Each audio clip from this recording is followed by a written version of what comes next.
Hey everyone, I'm Paul Moore with Bigger Pockets and Wellings Capital, and I want to welcome you to another live event. It's Saturday morning. It's only 8 a.m. on the West Coast, but it's 11 o'clock here on the East Coast. I hope you're enjoying hunkering down with your family or friends or your dog or whatever you're doing out there. So tell us where you're from. Tell us what you're doing different in this COVID emergency that you've never done before. And keep it G-rated, of course. But yeah, we'd love to hear from you. So glad to have you all on board today. People are coming in. So tell us where you're from, what you do. Tell us what you're doing in real estate. And in a while, maybe in about the format of the show today is we're going to go over Crisis Investing 101, Recession-Resistant Real Estate Strategies. I'm going to cover commercial.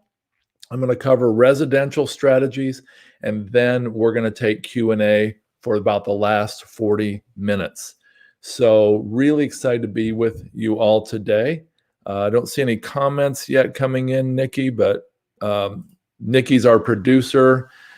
Thumbs up for Nikki. Hey, if this content is helpful for you, please share it with a friend. Give us a like or a thumbs up so I don't get fired from Bigger Pockets. And so the social media bots will know that this is valuable content. So here we go. I'm going to talk again about Crisis Investing 101. This is week 2 of that talk. And today we're going to talk about recession-resistant real estate strategies.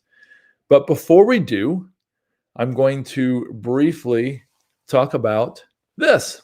What is the relative importance of these items so far in 2020? So let's start at the bottom. Sweatpants. Wow, did they go up from January to April? Toilet paper took a huge spike, and now it's on a downward trend again. Alcohol looks like it hasn't stopped from what I can see. Did you know that self-storage and alcohol did the very best in the last Great Recession? That's what I heard. I don't know if it's true. Shaving, way down. Internet, on the rise. Car, oh my gosh, look at that. Car usage way down. And coffee, stable. So I don't know if any of you can relate to that, but I sure can. And I hope you can too. So Warren Buffett said, in the business world, the rear view mirror is always clearer than the windshield. And so I don't know about you, but I believe that we can only see the bottom of a cycle in the rearview mirror. We can't really tell.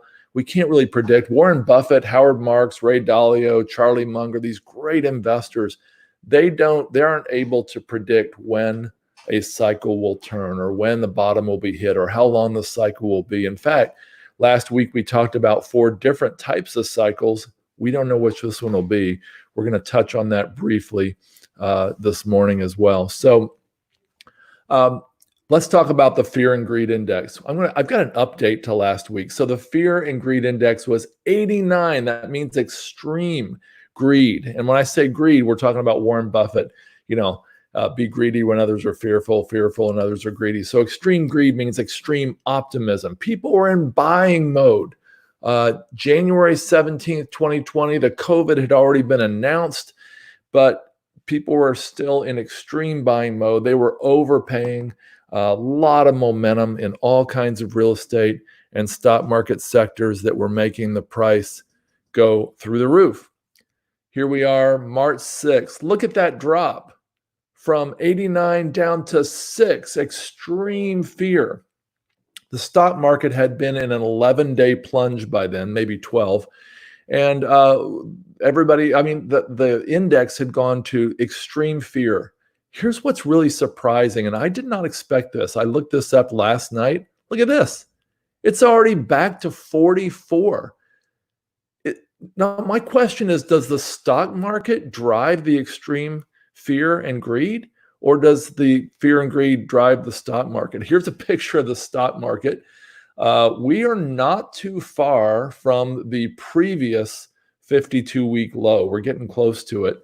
Of course, that's, about 9.5%, 10% off the high. But hey, look, it's really come back. So we don't want to be these people who are just reacting to the fear and greed index. We want to be the people as real estate investors who are making smart decisions. Howard Marks, in his great book, Mastering the Market Cycle, calls it catching the falling knife, which a lot of people are down on.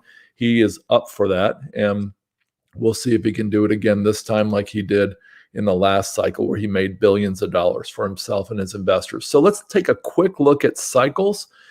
This is the perfect cycle from optimism going up to euphoria, which is where we were in January, then anxiety in February, and then down this long slide from then. It looks to me like we're around where we were in December 2007 right now, which would be somewhere around the fear level, heading down toward depression, panic, capitulation. My friends, this is the best time to become very wealthy as a real estate investor. I don't mean today. I mean, today is the time to plan, to assemble your team, to assemble your tribe, and be ready to create wealth and actually help people out of situations. Now, some of you might be cynical about that, like a lady was about my mobile home park article this week.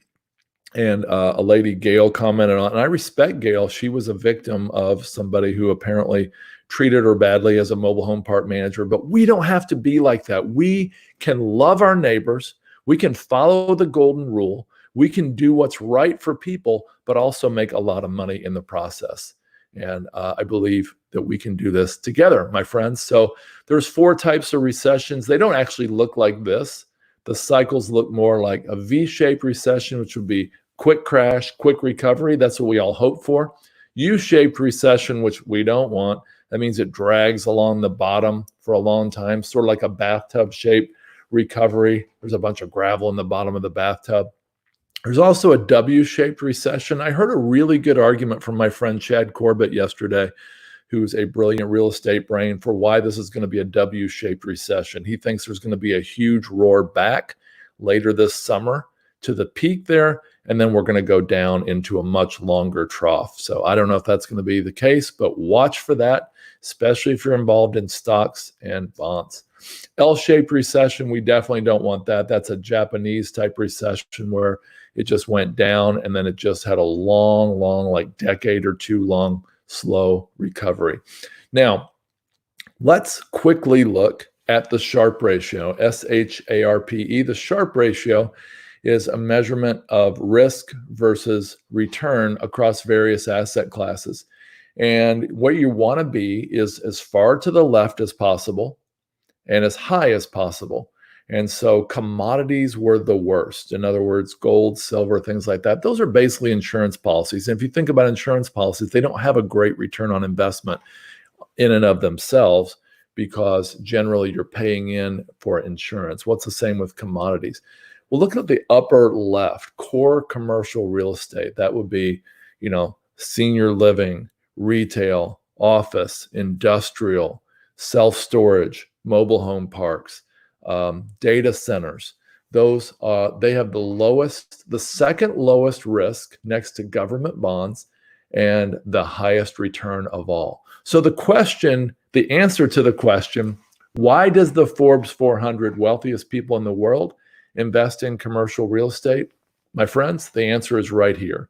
Because you need to be at the place of lowest risk and highest return, and commercial real estate fills that perfectly. This is from Thomson Reuters. So let's get into talking about some different aspects of commercial and then residential real estate. I'm going to fly through this.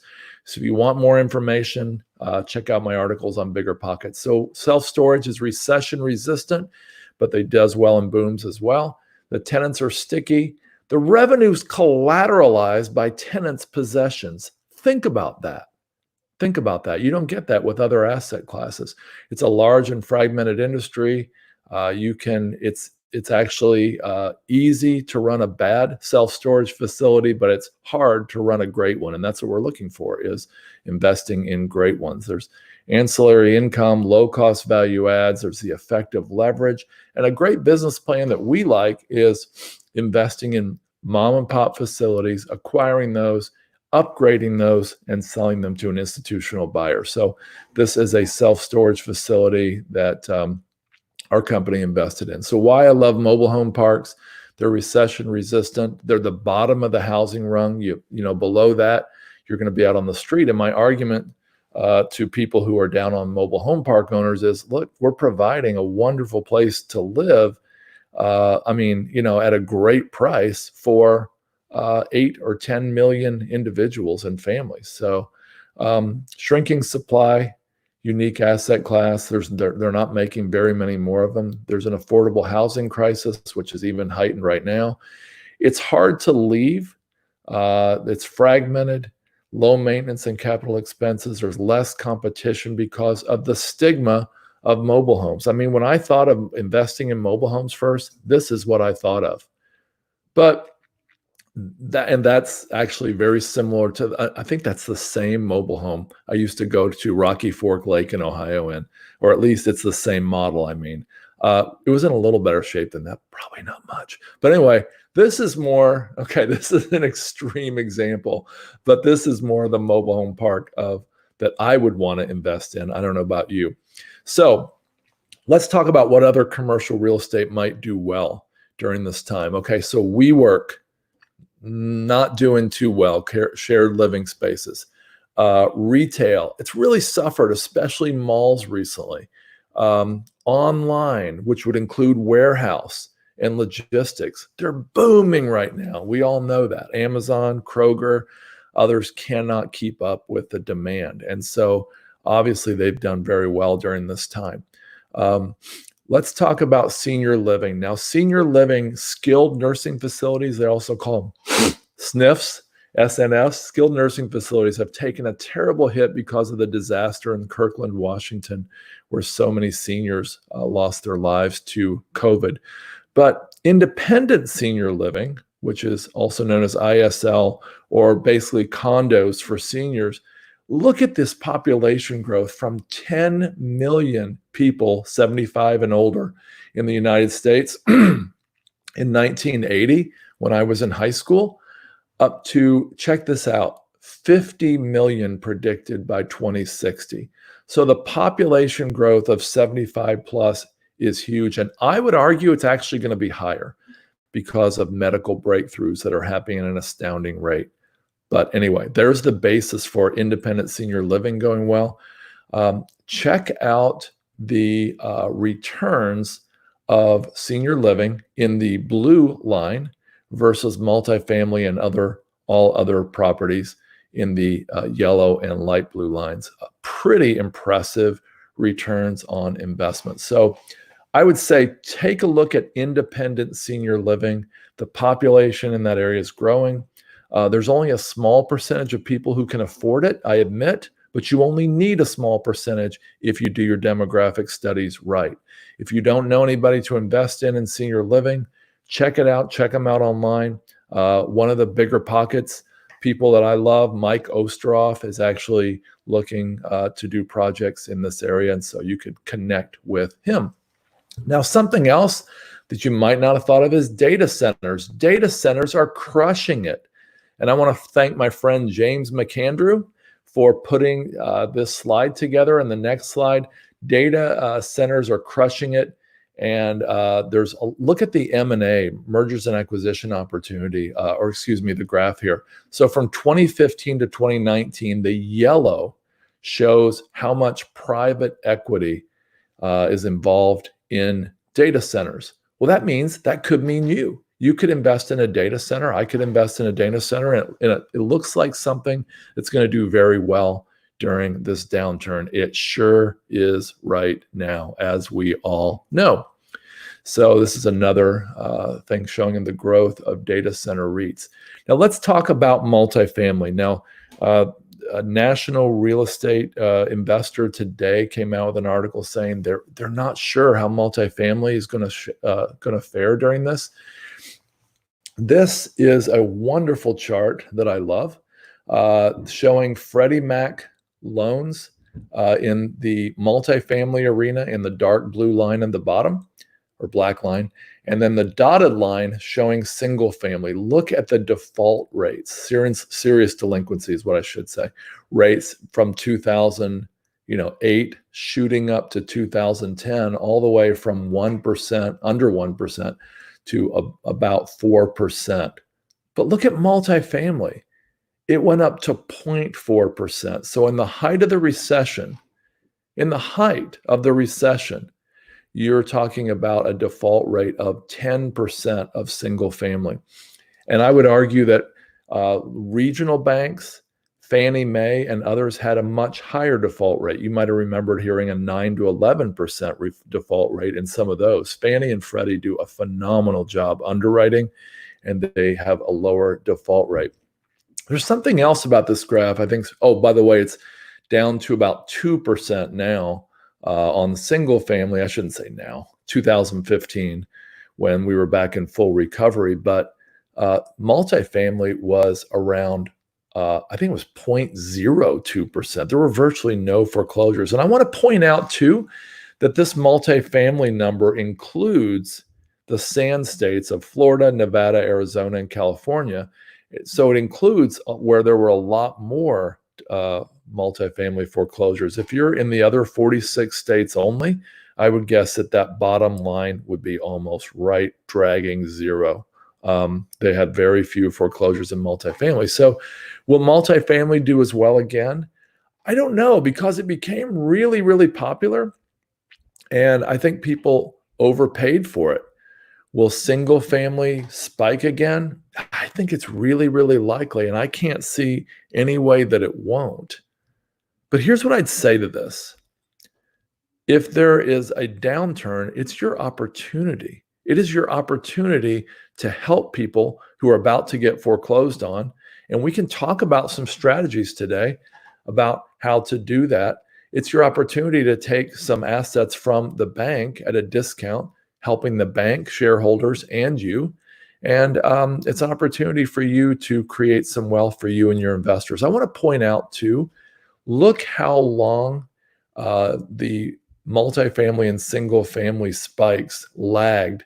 Everybody talks about fall of 2008, and you can see that's when it took off. But look how long it lagged till it got to the top. It was the middle of 2010 for single family, but the middle of 2011 for multifamily. So if you overlay today over this graph and you call today, like, 2008, in other words, 2020 is similar to 2008, people have been asking me, when is it time to buy? Well, look, if you want to buy multifamily, it's 3 years from now when they hit the height of foreclosures. And it's a full 2 years till single family hits the height of foreclosures. I think this graph's really instructive, and I hope it's helpful to you. So the question is, what do we do if we're not in multifamily when we want to jump in? Well, I'd say wait a couple years, according to this graph, and be ready to scoop up some great opportunities, because some multifamily people overpaid. Almost everybody agrees with this, that multifamily became overheated, and some people are probably going to lose them back to the bank. If you want to get into single family, I've got a lot of strategies. And if people ask me after this how to best jump into multifamily, single family, self-storage, mobile home parks, data centers, senior living, or even some of these hotels, malls, and retail that scoop up a great price, I'll be glad to answer those questions. I'm definitely going to want to touch on lease options sandwiches, wrap mortgages, and subject to. I think it's a phenomenal strategy. And if you're new at real estate and you don't have a lot of capital, a lot of investors, and a lot of experience, those strategies could epically bring you to a place of experience and wealth. So like Warren Buffett said again, in the business world, the rearview mirror is always clearer than the windshield. So we don't really know what's coming. This is unprecedented. Some people are saying it's going to be worse than the Great Depression. Some people say it's going to be a mild recession, and we don't know. So Nikki, that's the end of my slideshow.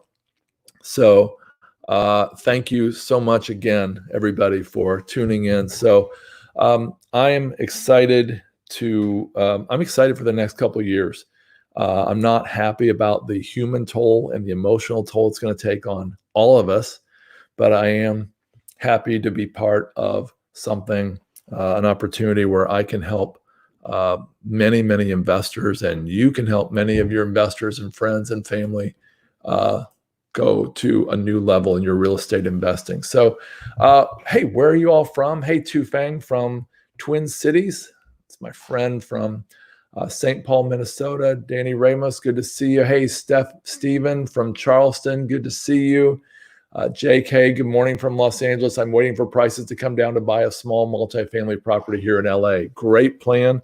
LA is one of my favorite places that go way up and way down. And so really glad that you joined the show this morning, JK. Hey, Marlia. Hey, Joe. Hey, Brett. Hey, Brody from Asheville, North Carolina. Joanna. Hey, Aaron. All right, so glad you're here. Hey, Brett from Boise. So many people joining us this morning. So Crispy's Glass says, excited for the cast, just got into a bidding war and lost to someone bidding 20% over asking price, about 10% over comps. I'm sorry, what are they thinking? I don't mean to be mean. Maybe they have a reason. Maybe it was their grandfather's home or something, but I don't think that's smart right now. I just don't. So, hey, Mohammed, glad to have you on the show today. Good to see you. Charles says, where can we find these charts? Well, I mean, so that last chart on Freddie and Fannie, I actually created that, and it's in my book called The Perfect Investment. It's available on Amazon, but if you reach out to us, we can get you some of that information. Hey, Wayne Parrish from Louisville, good to have you joining us again. Mark Brogan says, nothing is recession resistant. If tenants won't work, they won't pay you. Some are better than ours. We are learning that right now. Hey, Mark, great to have that comment. Thank you. Yeah, I would say nothing's recession proof. That's what I would argue with you on. But I think that some things are more recession resistant than others, as we found in this recent pandemic. That's my argument, at least. So G. Gomez 2000, welcome. What about short-term rentals? I think that if you could get yourself in the mindset of doing lease option sandwiches, that would be a phenomenal way to do a short-term rental, because it's helping the buyer, it's helping the seller first, it's helping the renter second, it's helping that renter if they want to buy third, it's helping the bank not get a foreclosure fourth. Banks are people too, maybe. And it's helping you create a lot of wealth. And there's a book by Chris Prefontaine. It's hard to find, but Chris Prefontaine is a Bigger Pockets author and friend, and he wrote a book called Real Estate on Your Terms, and he teaches you. He's also got a mentoring program to teach you to do lease option sandwiches. And Nikki, if anybody asks me about lease option sandwiches or subject to, I can go into that. It's a very powerful strategy. The thing I like about it, G. Gomez, is it actually protects you from having to go get a mortgage and protects your downside risk, because it's built in a way that you can walk away as the middleman if you need to. And so phenomenal opportunity there. Luke Nelson says garbage companies are pretty darn recession proof. Luke, as the banging was going outside my window at 6 a.m. Thursday morning, I had that exact thought. They're like completely recession proof, aren't they? I mean, you'd have to be, that's a nice fish. Wow, where'd you get that? You'd have to be in serious financial trouble to cancel your garbage, right? Okay. So, hey, Navi from Toronto, Asha from Muskegon. I'm going to be up in your area later in August, in the Muskegon area. So Joanna says, hi, my tenants are moving out May 31st and do not want open house for showings. I understand. But what can we do to show the house and have it leased right away? I would do a virtual tour. There's some really good virtual tours, Joanna, that you can get. I can't think of the name of any of them right now, but you can actually get it. You get something to do it yourself with your iPhone, or you can get a local photographer to do it virtual tour. Your tenants may have a problem with that, and they may have a mess in there that you wouldn't want to show on camera. But I would actually really press that point and try to make that happen, Joanna. Maybe say, look, I'm going to give tours. Everybody's going to be wearing a hazmat suit or whatever. Okay, I'm kidding. But you get the point. Okay. Hey, Daniel, thank you for joining us today. How would you start investing if you lived in a very small city? I would consider passive investing in a different location. I would consider mobile home parks or flipping mobile homes. I didn't mention that before. Or I would consider self-storage. And the reason is multifamily is very risky in a small town. But those asset classes aren't. And the reason they're not is because they're in need everywhere. People need self-storage, mobile home parks, mobile homes in small and large cities alike. And so I would say that that would be my answer for that, Daniel. Hey, Matt Phillips says convert single family into senior living. I don't know much about that. There is a certain type of assisted living that happens in a neighborhood. You have to have a permit, and you can put, like in a large house, maybe 4 or 5 or 6 adults that need constant supervision. I think that's a possibility. As far as for the kind of senior living I was talking about earlier, it was more of like, taking a row of single story condos and making that into senior living. Of course, condos are owned by individuals, so it would probably have to be a hotel. Hey, wait a minute. There's an opportunity. What about converting hotels, especially 1-story or 2-story hotels with an elevator, into senior living? There's going to be a lot of hotels out there. So there's an opportunity right there. Just like our friend, our Bigger Pockets guest in July of 2018, AJ Osborne, converted a Super Kmart in Reno to a self-storage. That might be an opportunity right there. So Matt, I would take a look at that. I definitely would. Amanda Pereira says, what's a great way to identify subject to opportunities? Can you expand on this method? I'm so glad you asked. So a subject to mortgage, first of all, I would go ahead and get Chris, our Bigger Pockets friend, Chris Prefontaine's book, Real Estate on Your Terms. Check out some of his articles on Bigger Pockets. Here's some ways to identify subject to opportunities. Now, as a reminder to folks, that is buying a house or renting a house subject to their existing mortgage. Now, owner financing would be the deed transfers to you and the mortgage stays in place. I don't know about that. Or maybe doing a land contract, putting the deed in a land trust. You do use a land contract sometimes, but a land trust, and then keeping the existing mortgage in place. So you're buying it subject to the existing mortgage. I've never seen it trigger the due on sale clause, though I'm sure it could happen. And you're even protected if that happens, if you do this right. But anyway, so finally, I'm going to answer your question, I promise. So how do you identify subject to opportunities? Number one, search through the MLS for expired listings, especially houses that were on the market not 3 months, more like 6, 12, 18, 24 months. Those houses are hard to sell, but they're not often as hard to lease as they are to sell. And you can think through that, why that would be the case. So that would be one way, expired listings. Second, catching the pre-foreclosure notices in the newspaper the day they hit the newspaper and trying to reach out to those individuals. I walked up in Roanoke, Virginia, knocked on the door of about 4 different, I did a lot more than that, but 4 different people who were about to lose their house to the bank. And they all agreed to sign a thing with me where I caught up their mortgage. And I think it was at least 3. Yeah, I caught up their mortgage. It was a small amount of money, a little risk on my part. And then I put a tenant in there and I played the meat on the sandwich, the middleman in the lease option sandwich. So that's what I would say. I would identify them that way. I'd also look for houses that you could use all the leads, which is Chad Corbett, our Bigger Pockets friend. Chad Corbett's got something called All the Leads. He's got probate leads around the country. So you could go search the courthouse records, or you could use All the Leads to actually come up with probate leads. And these are houses that might have an out-of-state owner, or maybe they were inherited by a child who didn't really want to keep the house. And those are the 3 ways I would use. The 4th way, Amanda, is driving around looking for houses that look like they're not in great shape. Okay, so I'm ready for another question here. The Lupita 2630, welcome today. Selling a house and will get a nice profit. What strategy is beneficial to use to defer tax? Well, if you've got enough money and you've got another opportunity to go into, you can do a 1031 exchange.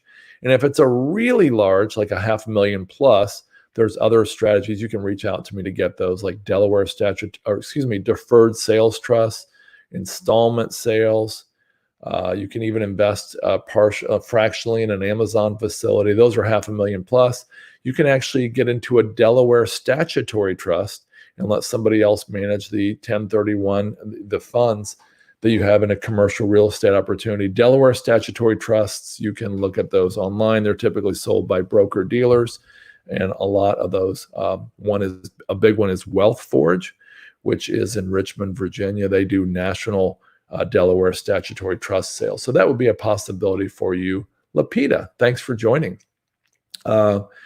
So Daniel Marcus says, hi, why is multifamily risky in a small town?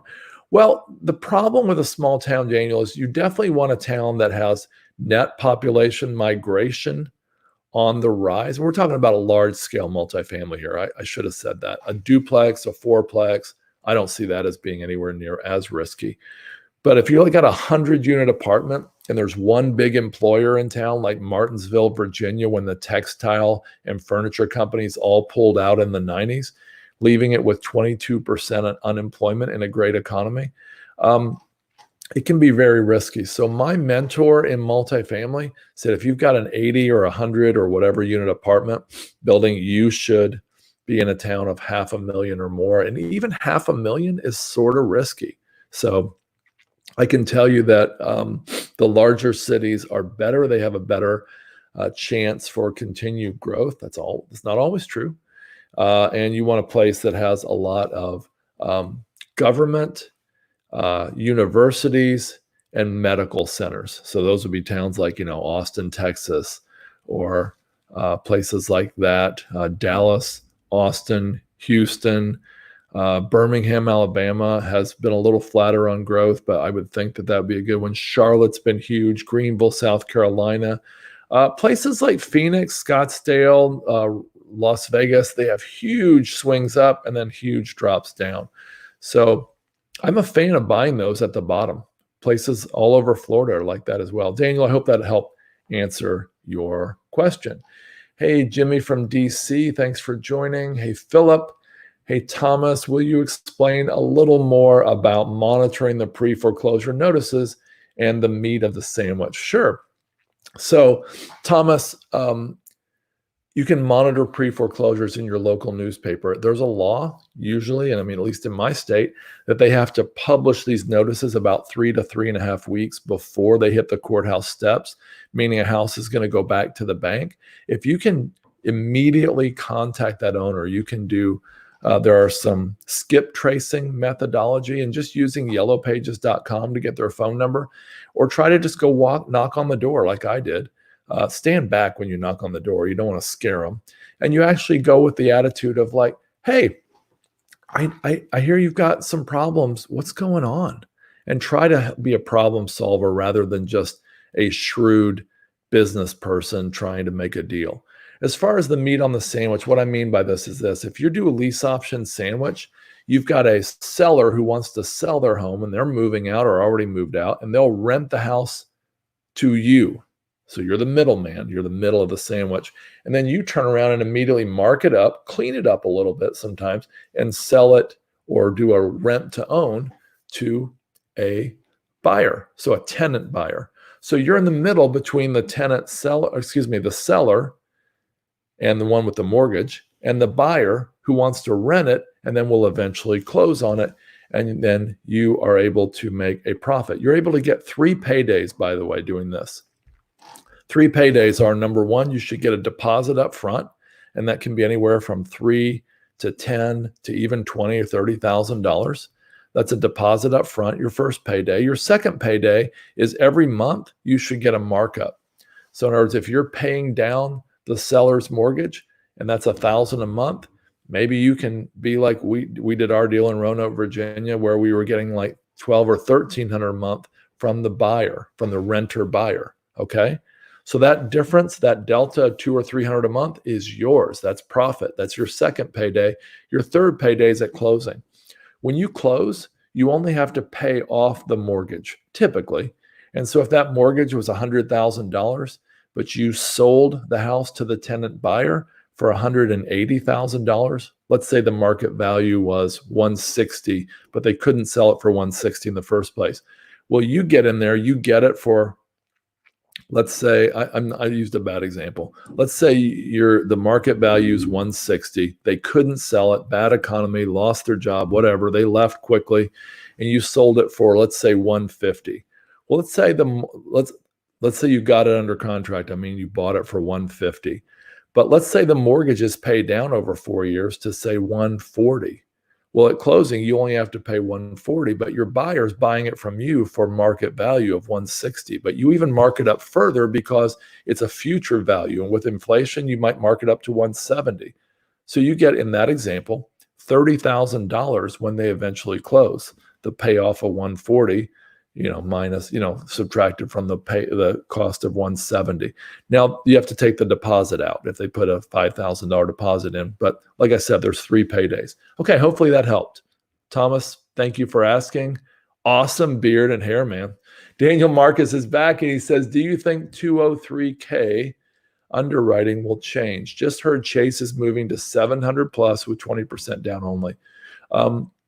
Okay, I want to answer that. So I'm more of a student of commercial real estate often, Daniel, and I will say that Freddie Mac and Fannie Mae get this, they're saying that buyers of large multifamily and other properties now have to have like 18 months of principal, interest, taxes, and insurance sitting in a bank account. 18 months for them to approve a deal now.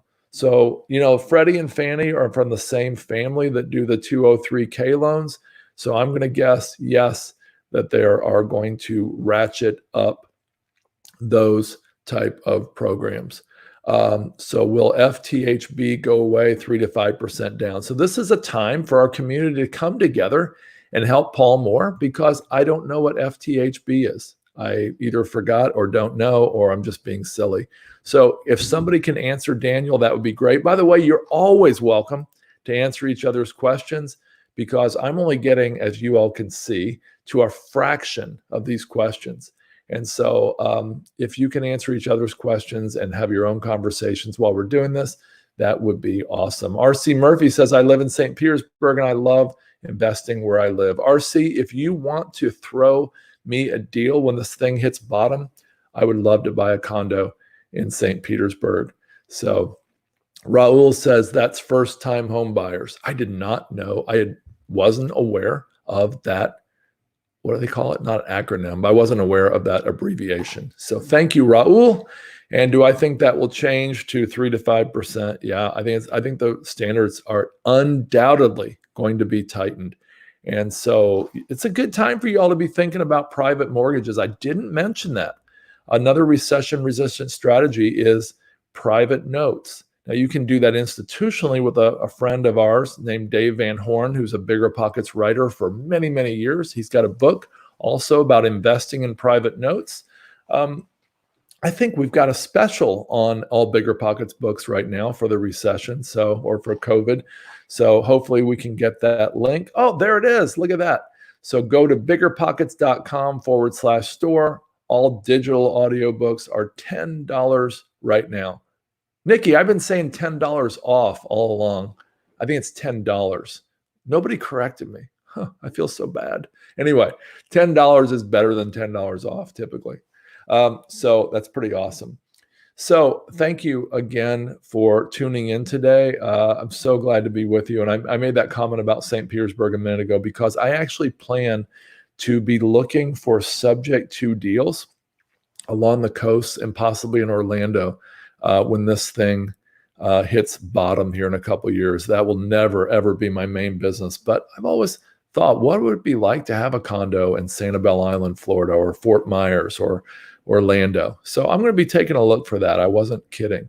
And I think it's something that all of you should consider too. As far as private notes, check out Dave Van Horn's book on private notes. Check out my friend Matt Faircloth's new book on Bigger Pockets about raising private capital. It's actually out for a year now. Check out Brian Burke's new book. You can pre-order. It may be actually out now. He's actually was on the Bigger Pockets podcast this week, and his book is about doing due diligence. It's The Hands-Off Investor. Awesome. So what else do we have here, Nikki?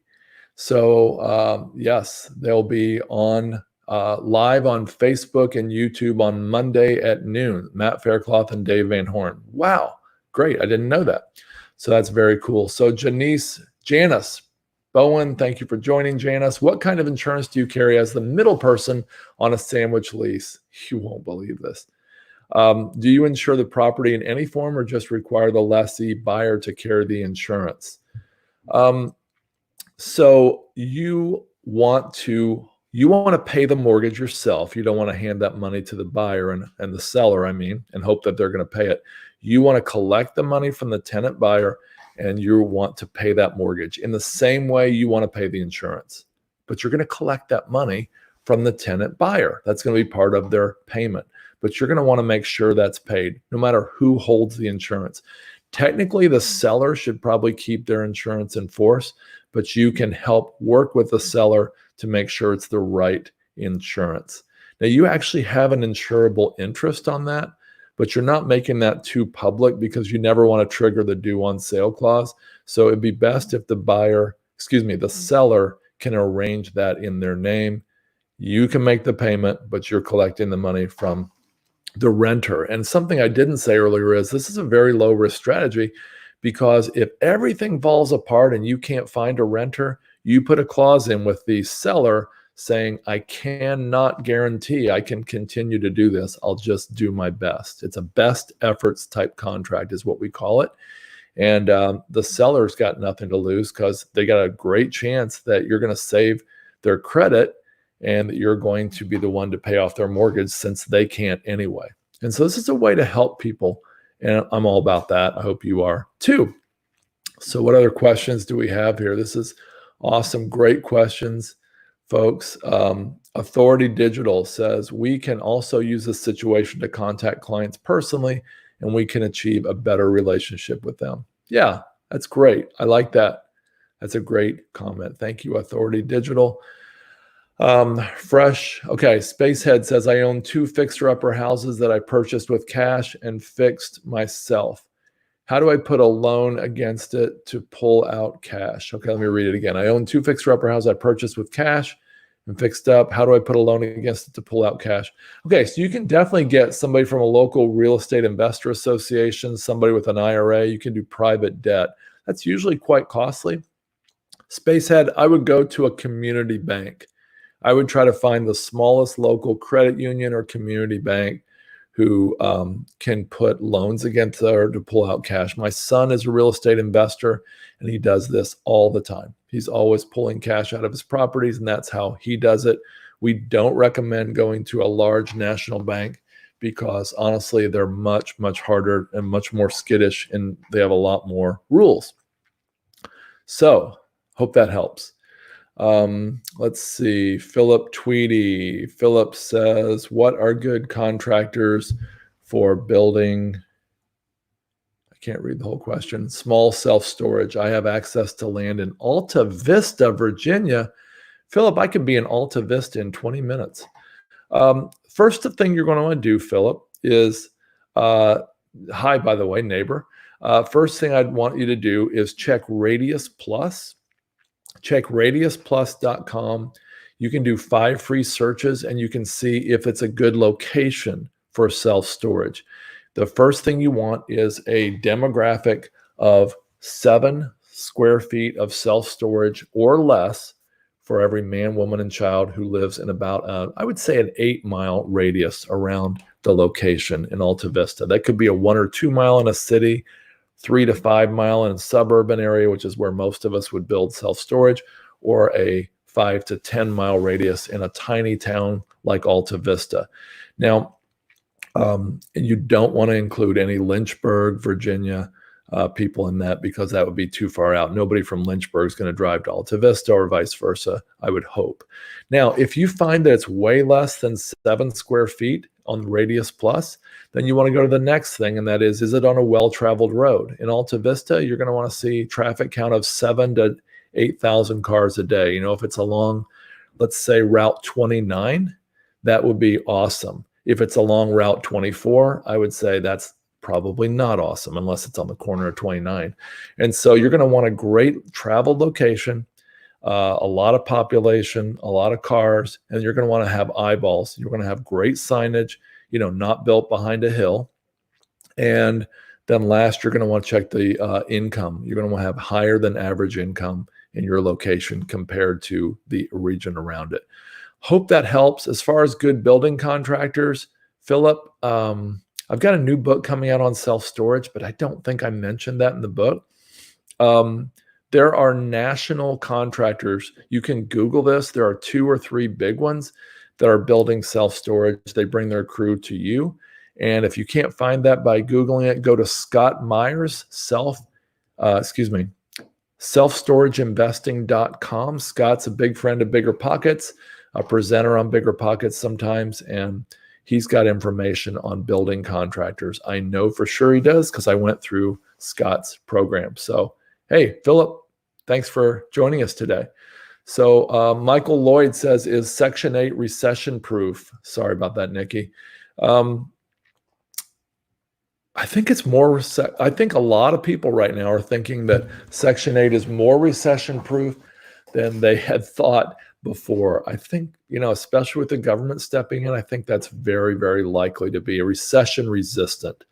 I personally wouldn't call anything recession proof, though some people would think that I did from my article that came out on Tuesday. That's another story. So, Nikki, what else do we have here coming in? So orange juice, cool spelling. Do you think universities will reopen in the fall? What about housing markets in college towns where economies depend on students? Well, that would be my town of Lynchburg, Virginia. So I don't know. I think a lot of people are going to stay home this fall. And I think student housing could be one area that I think is really, really at risk. And I think towns like Lynchburg, Virginia, who are dependent on Lynchburg University and Liberty University, are going to be really, really iffy coming up. So I'd be really careful of being on a college-dependent town. In a normal time, I would say, yeah. So that's my take on that. I just don't know if students will be back. I'm guessing that even if students are back, they'll be back less than normal. That's just what I think. So Stephen asked me, where am I located? I'm in Lynchburg, Virginia. You're in Charleston. That's great. Okay, so we are down to the last 10 minutes of our show. I want to thank you for joining today. I can't believe I get to do this. I can't believe I've got a great producer like Nikki. Hats off to Nikki. Thank you so much. Thanks for the software we get, Nikki. What StreamYard software is just making this wonderful. So I really do appreciate this. I'm going to try to go into fast mode now. So Nikki is going to fly a lot of questions, and we're going to do our own version of the fire round. And we're going to try to answer as many questions as we can in the last 10 minutes. So Fresh Prince 512 says, what tools are you using to get demographics of an area to help you in your investment decisions? There's a lot. I use the US census.gov. I mean, I use Texas A&M Real Estate Center. It has a ton of national statistics. I also use other things like housing data from the US government. There's all kinds of stuff available from Freddie Mac, National Real Estate Investor Magazine, reports stuff. There's all types of demographics. NeighborhoodScout.com. Hey, if you're a Bigger Pockets Pro member, you can get Neighborhood Scout at a discount. I'd highly recommend that for residential real estate. Many of the tools you need are right there in Neighborhood Scout. I'd also use Rhys reports. That's REIS. And they're a great source of wonderful data, especially for the top 75 largest cities in the US. Okay, Tom says, Tom Laroque, thanks for joining on Facebook. If consumer price inflation happens, is real estate inflation likely to follow? Yes. Yet they could go in the opposite directions. Like, I guess there could be a time of deflation coming first, but there's likely going to be deflation before there is hyperinflation or high inflation. And I would say to folks, debt's your friend. If there's hyper or large inflation, previously acquired debt that you have at a low interest rate for 30 years. But I will warn you that there's a chance if it's really bad, they would actually index your loan balance and your interest rate to the hyperinflation index. If that happens, well, I guess we all lose out in that case. Thanks, Tom. Thanks for joining today. Kathy says, hi, Paul. Good to see you again. Great to see you too, Kathy. If you can only have one thing to get into right now, what type of business would you get into? Kathy, I would pick the one asset class that is shrinking in supply and increasing in demand every year. I just can't see how you can beat that one fact, and that is mobile home parks. So that's my answer. If I had to choose one thing, that would be it. Data centers, self-storage, and senior living would be right on its heels. So thanks, Kathy. Cedric. Hey, Cedric, as a new investor, what are the best sites to find foreclosure and deals? Check All the Leads. That's Chad Corbett, a Bigger Pockets guy, his website. And also check your local newspaper. Also look for houses that have been on the market a very long time in your MLS. Maybe link up with a realtor. Those would be the best ways I would do it. You would also can look through the GIS and the real estate information data in your county or city and look for out-of-state owners. Out-of-state owners are really not real happy right now, I'm guessing, with all that's going on. I bet a lot of them want to sell. So, Cedric, I hope that helps, my friend. Thank you for joining. Crestos Hyper says, is it worth getting a real estate degree from a university and why? I've got 7 paths to real estate dominance in my new book on self-storage. And one of the paths is actually getting a degree or getting a job. There are 5 types of jobs. If you want to get into commercial real estate, that would be a lender, a broker, an asset manager, a property manager, or a financial tech person. But getting a degree, the most famous, most successful real estate agent in the world, broker in the world, is Gary Keller. He started out with a degree and now he's a billionaire. So I think you should consider a degree from Georgetown or Columbia or University of Texas, Texas A&M, what's the other, Baylor. There are lots of great real estate degrees. Virginia Tech, I think, might even have one now, a property management degree at least. All right, so thanks. Hope that helped. Raul says, do you pay for a clean title search for each house on foreclosures? Yeah, you're going to want to go ahead and invest about, $100 to get a clean title search before you ever close on a subject to deal or a lease option sandwich or a wrap mortgage. So thanks for that question. Let's see, what else do we have here?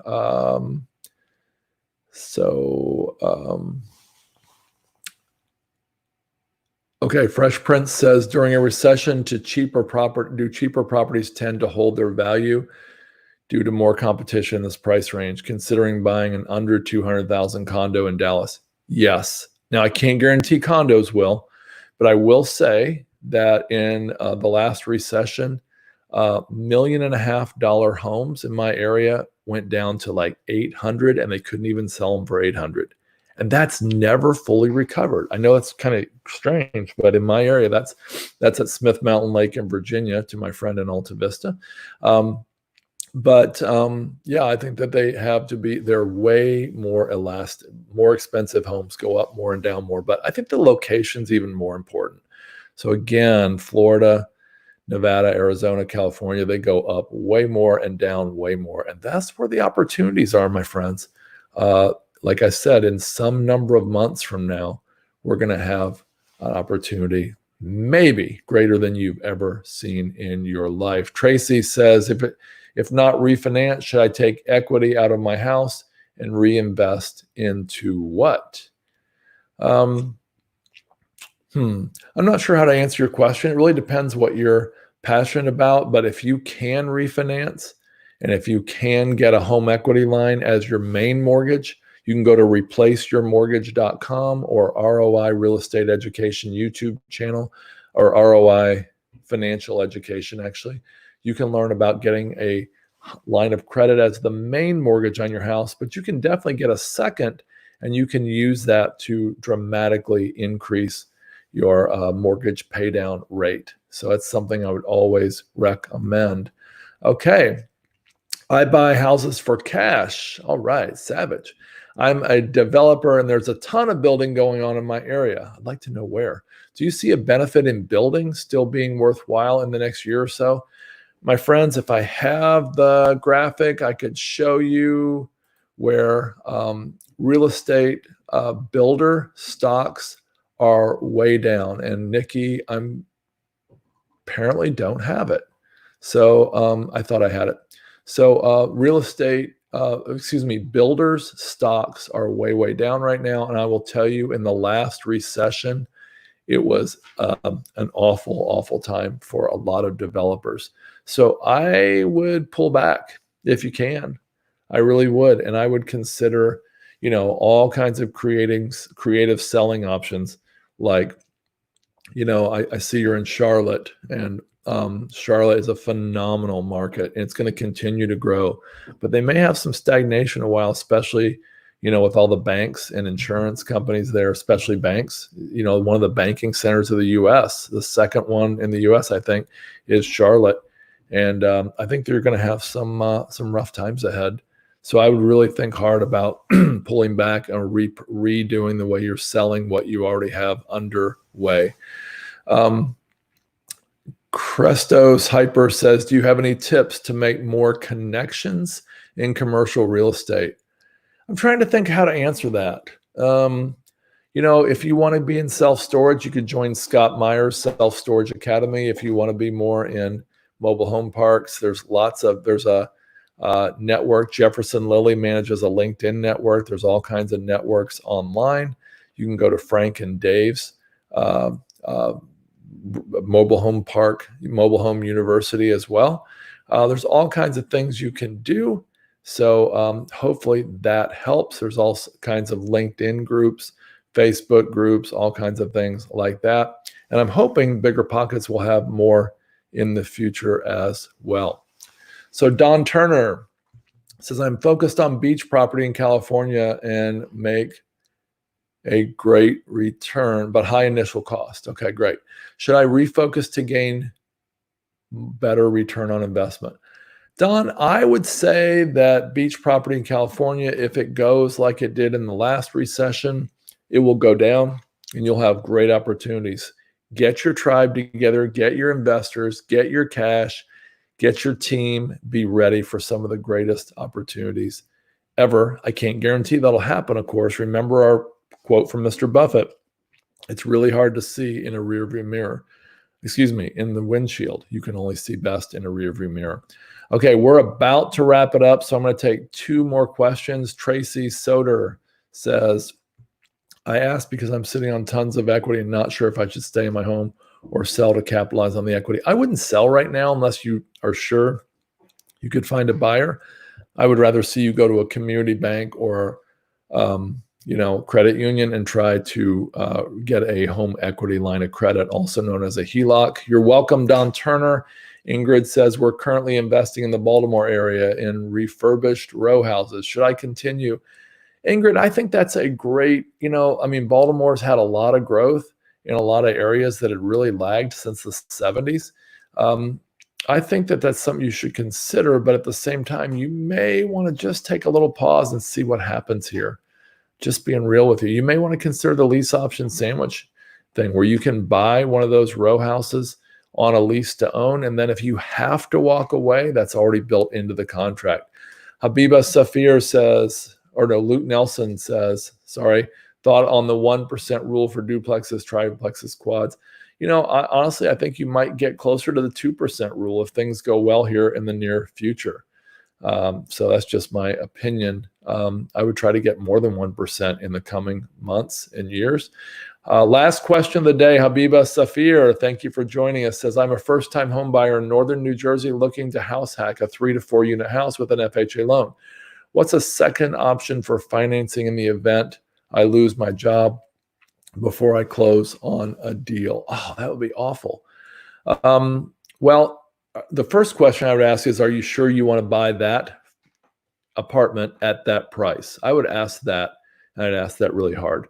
The second answer would be, I would recommend going to a local credit union, local community bank, and trying to find options there. They often have options that you can't get anywhere else. So, hey, thank you so much, everybody. Thank you, Nikki. Thank you, Bigger Pockets. Thank you, YouTube and Facebook audience. You guys are great.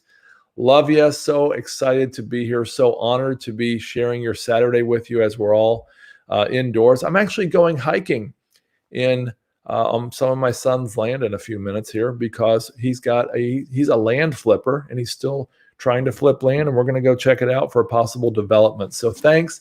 Have a great day. Have a great weekend. Hope that you feel safe, warm, healthy, and I really appreciate all of you. Thank you. Have a great day.